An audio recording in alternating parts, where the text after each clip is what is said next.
हमारे इस YouTube channel के सेगमेंट फास्ट न्यूज में आप तमाम का इस्तकबाल है। इस वीडियो में आप देख सकते हैं कमेंटों में बहुत ज्यादा खबरें। तो आइए शुरू करते हैं वीडियो को और देखते हैं आज की ताजा तरीन खबरें। बीवी के भाइयों का झगड़ा छुड़ाने के दौरान बहन भाई सैयद नईम की मौत। तेलंगाना के जगत्याल में अफसोसनाक वाकया।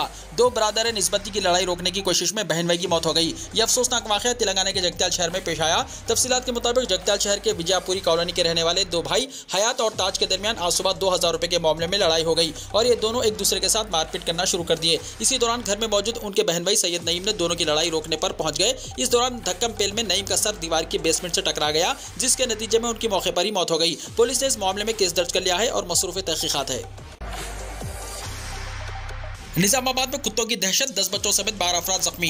रियासत तेलंगाना के जिले निजामाबाद में कुत्तों ने दहशत मचा दी। मिर्ची कंपाउंड कोटा गली गायत्री नगर में कुत्तों ने 12 अफराद पर हमला कर दिया। इन मुतासरीन में 10 बच्चे भी शामिल हैं। ये तमाम अफराद शदीद जख्मी हो गए। तमाम जख्मियों को अस्पताल ले जाया गया। कुत्तों के हमलों से मुकामी लोग खौफजदा हैं। मुकामी अफराद ने हुक्काम से आवारा कुत्तों के खिलाफ कार्रवाई का मुतालबा किया है। वाज़ेह है कि रियासत के बाज़ अजला में पहले ही लोग आवारा कुत्तों के हमलों से परेशान हैं। ऐसे में निजामाबाद में पेश आए इस वाक़े ने लोगों में तशवीश की लहर पैदा कर दी। इसी दौरान कमिश्नर निजामाबाद म्युनिसिपल कॉर्पोरेशन की जानिब से जारी करदा बयान में बताया गया है कि कुत्तों का नसबंदी का ऑपरेशन किया जा रहा है। कहा गया है कि लोग अफवाहों पर तवज्जो न दें। अगर कुत्तों से मुताल्लिक कोई मसला दरपेश हो तो फौरी हुक्काम से फोन पर राब्ता कायम किया जा सकता है। अंदरून 24 घंटे मसले की यकसुई की जाएगी। जून के अख्ताम तक शहरी इलाकों में 500 बस्ती दवाखानों का मंसूबा। इतवार को भी डॉक्टर्स दस्तियाब रहेंगे। वजीर सेहत हरीश राव ने ली मीटिंग। तेलंगाना में तिब्बी सहूलतों को बुनियादी सतह तक पहुंचाने के लिए हुकूमत बस्ती दवाखानों को तोसी देने का मंसूबा रखती है। खत्म जून तक तमाम छोटे और बड़े शहरी मराकिज पर 500 बस्ती दवाखाने कायम किए जाएंगे। ग्रेटर हैदराबाद और अतराफ के अजलाम मेडचल और रंगारेड्डी में 350 बस्ती दवाखानों के क़याम को यकीनी बनाया जाएगा, जबकि बाकी 150 अर्बन हेल्थ केयर सेंटर्स रियासत की अहम म्युनिसिपालिटीज पर कायम किए जाएंगे। वजीर सेहत हरीश राव ने महकमे सेहत की कारकर्दगी पर जायजा इजलास मुनक्किद किया। उन्होंने कहा कि तेलंगाना में फिलवक्त 363 बस्ती दवाखाने मौजूद हैं, जबकि 57 दूसरे इफ्तिताह के लिए तैयार हैं। जून के अख्ताम तक बाकी 80 बस्ती दवाखाने मुकम्मल कर लिए जाएंगे। उन्होंने कहा कि इतवार के दिन भी बस्ती दवाखानों को खुला रखने का मंसूबा है ताकि आवाम की बेहतर खिदमत हो सके। हर दिन बस्ती दवाखानों में सुबह 9 बजे से शाम 4 बजे तक सीनियर डॉक्टर्स दस्तियाब रहेंगे। उन्होंने कहा कि जारी महीने के अख्ताम तक रियासत भर में 3206 दही दवाखाने कारगर हो जाएंगे। उन्होंने कहा कि पहले दवाखानों में 321 मखलूआ जायदादों पर तकर्रुरात किए जाएंगे। दवाखानों में दस्तियाब खिदमत की तफसीलात पर मुश्तमिल बोर्ड आविज़ा किए जाएंगे। वज़ीर सेहत ने वरंगल हेल्थ सिटी और हैदराबाद की तरफ 400 सुपर स्पेशलिटी हॉस्पिटल के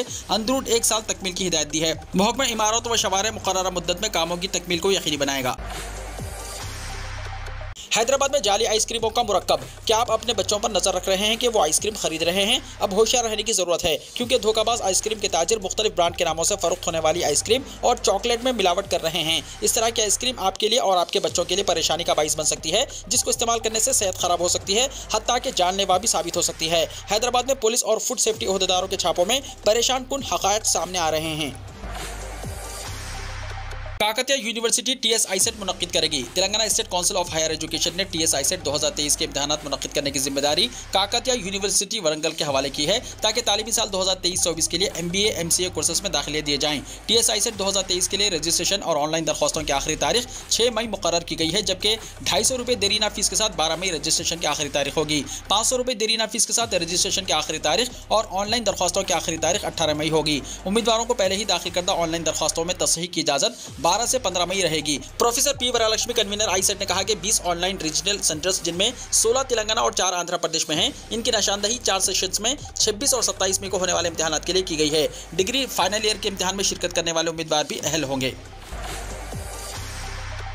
एडसेट रजिस्ट्रेशन की तारीख में तोसी कर दी गई है, कल आखिरी तारीख। Professor A Ramakrishna convener TS EDSET 2023 के प्रेस नोट के मुताबिक TS EDSET 2023 के लिए रजिस्ट्रेशन और ऑनलाइन फॉर्म दाखिल करने की आखिरी तारीख में तोसी करते हुए 6 मई 2023 मुकर्रर की गई है। ख्वाहिशमंद तलबा रजिस्ट्रेशन और ऑनलाइन फॉर्म दाखिल कर सकते हैं, ताकि मुस्तकिल और सहूलत बख्श मराकिज के हुसूल में आसानी हो। ऐसे तलबा जो डिग्री के आखिरी साल आखिरी सेमेस्टर के नताज का इंतजार कर रहे हों, वो भी EDSET के लिए रजिस्ट्रेशन करवा सकते हैं।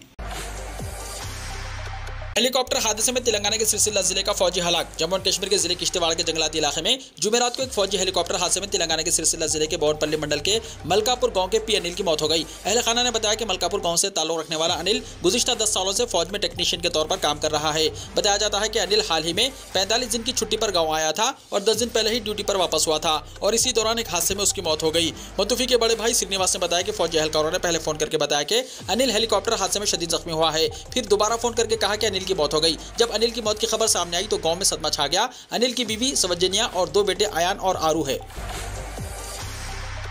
मई के आखिर तक डबल बेडरूम मकानात मुकम्मल करने की हिदायत। जिले मेदक के नरसापुर टाउन में ज़ेर तामीर डबल बेडरूम मकानात की तामीरात जारिया महीने के आखिर तक मुकम्मल कर लेना चाहिए। जिला कलेक्टर मेदक मिस्टर राजर्षि शाह ने एडिशनल कलेक्टर बराए मजालिस मुकामी जिले मेदक मोहतरमा प्रतिमा सिंह के साथ नरसापुर गाँव का दौरा करते हुए ज़ेर तामीर डबल बेडरूम मकानात की तामीरात का मुआयना किया। उन्होंने कहा कि यहाँ 252 मकानात की तामीरात आखिरी मराहिल में हैं। उन्होंने मुतल्लिका अहदेदारों और गुत्तेदारों को सख्ती के साथ हिदायत देते हुए कहा कि माह मई के अवाखिर तक तमाम मकानात मुकम्मल बुनियादी सहूलतों की फराहमी के साथ तकसीम करने के लिए तैयार कर दें।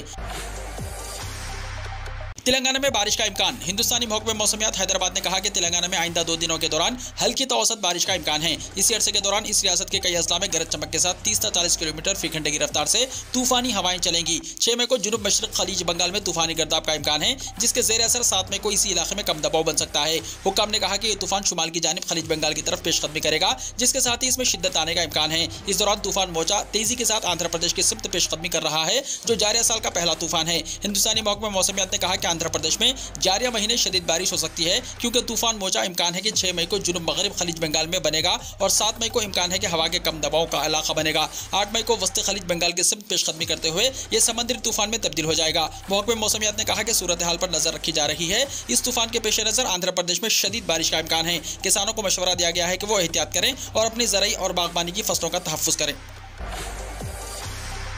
मां पर जुल्म। रहीम नामी लड़का पहुंच गया पुलिस स्टेशन, बाप के खिलाफ कर दी शिकायत। बाप के खिलाफ कमसिन बेटा पुलिस स्टेशन पहुंच गया। ये वाकया रियासत आंध्र प्रदेश के जिले बापटला के कुर्लापालम मंडल में पेश आया। सब इंस्पेक्टर शिवाय के मुताबिक कुर्लापालम पंचायत के ओल्ड इस्लामपेट के रहने वाले सुभानी की शादी 10 साल पहले सुभानी बी से हुई थी। उन्हें 9 साल का बेटा है, जिसका नाम रहीम बताया गया है। शोहर रोजाना हालत नशे में घर आकर अपनी बीवी को हिरासा किया करता था, मारपीट भी करता था। अपनी मां पर जुल्म होता देखकर 9 साल रहीम पुलिस स्टेशन पहुंच गया और पुलिस से अपने बाप की शिकायत कर दी। पुलिस ने लड़के की बात सुनने के बाद सुभान और उसकी बीवी को तलब करके उनकी काउंसलिंग की। दोबारा ऐसी हरकत करने पर सुभानी को कानूनी कार्रवाई का इंतबाह दिया गया। साल का पहला चांद ग्रहण आज 12 साल बाद नायाब इत्तेफाक। जानिए किस शहर में कितने बजे लगेगा ग्रहण। साल 2023 का पहला चांद ग्रहण 5 मई की रात को लगने वाला है। यह कलमी चांद ग्रहण होगा जो इंतहाई नायाब होता है और कई दहाइयों में सिर्फ एक बार या 2 बार लगता है। अगली मरतबा इस किस्म का कलमी चांद ग्रहण साल 2042 में देखा जाएगा। पिनिमरल चांद ग्रहण में जमीन, चांद और सूरज एक सीधी लाइन में होते हैं, लेकिन इसमें जमीन का साया चांद पर पड़ता है। ये चांद ग्रहण 5 मई की रात 8:44 पर शुरू होगा और रात 1:01 तक जारी रहेगा। चांद ग्रहण का प्रहग्रह रात 10:52 पर होगा। ये चांद ग्रहण हिंदुस्तान के कई शहरों में देखा जा सकेगा। हालांकि हर शहर में इसे देखने का वक्त अलग सा हो सकता है। किस शहर में कितने बजे लगेगा ग्रहण, आइए देखते हैं। मुंबई, दिल्ली, गुरुग्राम, बेंगलुरु, हैदराबाद, चेन्नई, भोपाल, पटना, चंडीगढ़, अहमदाबाद, गुवाहाटी, कोलकाता, विशाखापट्टनम, रांची, ईटानगर और इम्फाल में रात 8:44 से रात 1:01 तक ये चांद ग्रहण रहेगा। चांद ग्रहण दुनिया के सभी हिस्सों बहरे हिंद, बहर काहिल, अंटार्कटिका, यूरोप, एशिया, अफ्रीका और ऑस्ट्रेलिया वगैरह में नजर आएगा। समंदरी तूफान मोचा हो रहा है मजबूत। बंगाल के कई हिस्सों में गरज चमक के साथ बारिश का अलर्ट। खलीज बंगाल में कम दबाव की वजह से बनने वाला समंदरी तूफान मोचा बतदरीज मजबूत होता जा रहा है। महकमे मौसमियात की जानिब से जुमे की सुबह जारी करदा एक बयान में बताया गया है कि कम दबाव के तूफान में तब्दील होने का खबी इम्कान है। हफ्ते को यह बतदरीज मजबूत ताकत के साथ साहिली इलाकों की तरफ बढ़ेगा। इसके असर से पहले से ही बारिश हो रही है। गुज़िश्ता 24 घंटों के दौरान दारुल हुकूमत कोलकाता में 2.1 मिलीमीटर बारिश रिकॉर्ड की गई है। मणिपुर तशद्दुद में 12 लोगों की मौत, देखते ही गोली मार देने का हुक्म हुआ जारी। मणिपुर में फूट पड़ने वाले तशद्दुद में अब तक 12 लोगों की मौत हो गई और करोड़ों रुपए के सरकारी और खानगी इमलाक को नुकसान पहुंचा। तशद्दुद को रोकने के लिए मणिपुर की हुकूमत ने सड़कों पर निकलकर एहतजाज करने वालों को गोली मार देने का हुक्म दिया। जुमेरात को रियासत में कबायलियों और अक्सरियती तबका मिट्टी के दरमियान तशद्दुद पर काबू पाने के लिए इंतहाई नाजुक हालत में देखते ही गोली मार देने का हुक्म जारी किया गया। इस तशद्दुद की वजह से 9000 से ज्यादा अफराद ने अपने देहातों को छोड़ दिया। फौज के 55 कॉल्स और आसाम राइफल्स को बड़े पैमाने पर लूट मार को रोकने के लिए तैनात कर दिया गया। फौज ने सूरत हाल मजीद भड़कने की सूरत में हालत से निपटने के लिए मजीद 14 कॉल्स को तैयार कर रखा है। एक दिफाई तर्जुमान ने यह बात बताई। मरकज ने जो मणिपुर की सूरत हाल पर नजर रखे हुए हैं, रैपिड एक्शन फोर्स की टीमें रवाना की हैं। जरा ने बताया कि आरपीएफ की टीमें इम्फाल एयरपोर्ट पर पहुंच गई हैं। 4 शंबे को झड़पें उस वक्त शुरू हुई थी जब देर रात गए हरीफ तबकात की जानिब से जवाबी हमलों के बाद मजीद शिद्दत इख्तियार कर गई। ये गड़बड़ उस वक्त शुरू हुई जब नागा और कोको की कबायलियों ने अक्सरियती तबके मिट्टी को दर्ज फहरिस्त कबीले का मौकूफ देने के इक़दाम के खिलाफ एहतजाज के लिए कबायली जहती मार्च मुनज़्ज़म किया। मणिपुर में फौरी तौर पर सदर राज नाफिज किया जाए, कांग्रेस ने कहा। कांग्रेस के तर्जुमान सुप्रिया श्रीनिधि ने कहा कि मुल्क की सितम ज़रीफ़ी यह है कि वज़ीर आज़म नरेंद्र मोदी और वज़ीर दाखिला अमित शाह कर्नाटका में इंतखाबी मुहिम में मसरूफ़ है और दूसरी तरफ मणिपुर जल रहा है। उन्होंने कहा कि मणिपुर में हालात इंतहाई तशवीशनाक हो चुके हैं और तशद्दुद का सिलसिला थमने का नाम नहीं ले रहा है। इसीलिए वहाँ फौरी तौर पर सदर राज नाफिज करके अमन बहाल किया जाना चाहिए। शरद पवार ने 4 दिन बाद फिर संभाली एनसीपी की कमान, जज्बाती अंदाज में इस्तीफा वापस लेने का किया ऐलान। शरद पवार ने एनसीपी के सदर ओहदे से दिया गया इस्तीफा वापस ले लिया है। 4 दिनों तक चली जबरदस्त हलचल के बाद आज उन्होंने एक प्रेस कॉन्फ्रेंस करके इस्तीफा वापस लेने का ऐलान किया। उन्होंने मीडिया के सामने जज्बाती अंदाज में कहा कि मैं आपके जज्बात की बेइज्जती नहीं कर सकता, मैं जज्बाती हो गया हूं और अपना फैसला वापस ले रहा हूं। उन्होंने मजीद कहा कि 2 मई को मैंने एनसीपी चीफ के ओहदे से इस्तीफा देने का फैसला लिया था। ऐसा लगता था कि मेरी कई सालों की खिदमत के बाद मुझे सबकदोश होना चाहिए, इसलिए यह कदम उठाया था। शरद पवार ने प्रेस कॉन्फ्रेंस के दौरान कहा कि इस्तीफा देने के बाद एनसीपी के कई कारकुनान और ओहदेदारों ने अफसोस का इजहार किया। मेरे चाहने वालों और पार्टी कारकुनान ने गुजारिश की कि मैं इस फैसले पर दोबारा गौर करूं। मैं किसी के जज्बात को मजरूह नहीं कर सकता, इसलिए इस्तीफे का फैसला वापस ले रहा हूं। मैं फिर से सदर ओहदा कबूल कर रहा हूं। नायब सदर जगदीप धंगड़ किंग चार्ल्स सुवम की ताजपोशी की तकरीब में शिरकत के लिए लंदन रवाना। नायब सदर जगदीप धंगड़ जुमे को किंग चार्ल्स सुवम की ताजपोशी तकरीब में शिरकत के लिए लंदन के 2 रोज़ा दौरे पर रवाना हुए। नायब सदर जमहूरिया के साथ उनकी अहलिया सुदेश धंगड़ भी हैं। बरतानिया ने भारत समेत आलमी बरादरी को ताजपोशी की तकरीब में शिरकत की दावत दी है। धंगड़ तकरीब में दिगर ममालिक और हुकूमतों के सरबराहान समेत तकरीबन 2000 मुअज़्ज़िज़ीन के साथ शामिल होंगे। नायब सदर के दफ्तर के मुताबिक नायब सदर जगदीप धंगड़ अहलिया डॉक्टर सुदेश धंगड़ के साथ किंग चार्ल्स सुवम की ताजपोशी की तकरीब में शिरकत के लिए लंदन बरतानिया के लिए रवाना हुए।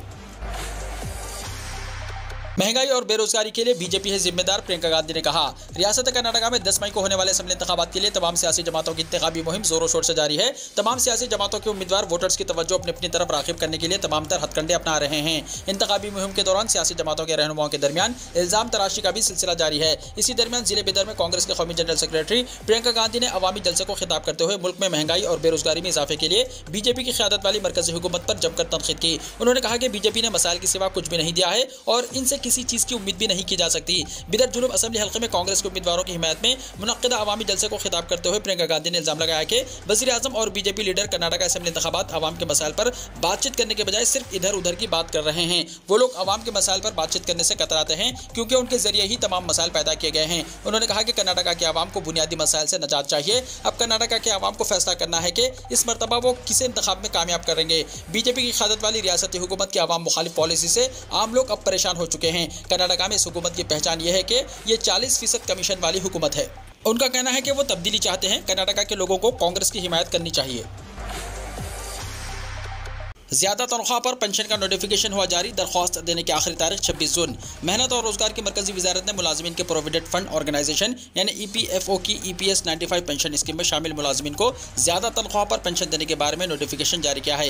वजारत ने मंगल की रात देर गए यहाँ जारी 2 नोटिफिकेशन में कहा कि ये नोटिफिकेशन 4 नवंबर 2022 को सुप्रीम कोर्ट के फैसले के मुताबिक जारी किए गए। एक नोटिफिकेशन में कहा गया है कि ज्यादा तनख्वाह पर पेंशन के लिए दरख्वास्त देने की आखिरी तारीख 26 जून 2023 होगी। इससे मुलाजमीन और आजिरों को ज्यादा उजरत पर पेंशन के लिए दरख्वास्त देने के लिए वाफिर वक्त दस्तियाब होगा। इससे पहले दरख्वास्त दाखिल करने की आखिरी तारीख 3 मई 2023 ऐलान की गई थी। एक और नोटिफिकेशन में कहा गया है कि EPF और MP एक्ट और सोशल सिक्योरिटी कोड 2020 को मद्देनजर रखते हुए प्रोविडेंट फंड में आजिरों के कुल 12% में से 1.16% इजाफी हिस्सा लेने का फैसला किया गया है। ये शक सुप्रीम कोर्ट की हिदायत के मुताबिक है। दुनिया में पहली बार मां के पेट में बच्चे के दिमाग की कामयाब सर्जरी। दुनिया में पहली मरतबा अमेरिकी डॉक्टरों ने मां के पेट में मौजूद बच्चे के दिमाग का कामयाब ऑपरेशन कर दिया। गैर मुल्की मीडिया के मुताबिक बच्चे के दिमाग के अंदर खून की शरियानों में खराबी थी, जिसके लिए इलाज किया गया। गैर मुल्की मीडिया के मुताबिक बच्ची अपनी मां की कोख में मामूल के मुताबिक बढ़ रही थी, जबकि 30वें हफ्ते में मामूल के अल्ट्रासाउंड पर डॉक्टरों ने दरियाफ्त किया कि इसके दिमाग के अंदर खून की नालियों में खराबी है। रिपोर्ट्स के मुताबिक 17 मार्च को खातून ने बच्ची को ऑपरेशन के बाद 34वें हफ्ते में जन्म दिया, जिसका वजन 4 पाउंड और 1 औंस था और वो बिल्कुल सेहतयाब है और उसका नाम डेनोवर कोलमिन रखा गया। जापान के अशिकावा सूबे में 6.3 शिद्दत का जल्जला। जापान के वस्ती सूबे अशिकावा और आसपास के इलाकों में जुमे को जल्जले के शदीद झटके महसूस किए गए। जापान की मौसमियाती एजेंसी यानी JMA ने बताया कि मुकामी वक्त के मुताबिक दोपहर 2:42 पर आने वाले जल्जले की शिद्दत रेक्टर स्केल पर 6.3 रिकॉर्ड की गई। इसका मरकज सतह से 10 किलोमीटर की गहराई में था। जल्जले की वजह से जानी और माली नुकसान की फिलहाल कोई इत्तला नहीं है। वीडियो को लाइक शेयर कीजिए और हमारे इस YouTube चैनल को सब्सक्राइब करते हुए इसके बेल आइकॉन को भी प्रेस कर लीजिए ताकि ऐसी ही ताज़ा तरीन खबरें आइंदा भी आपको मिलती रहें।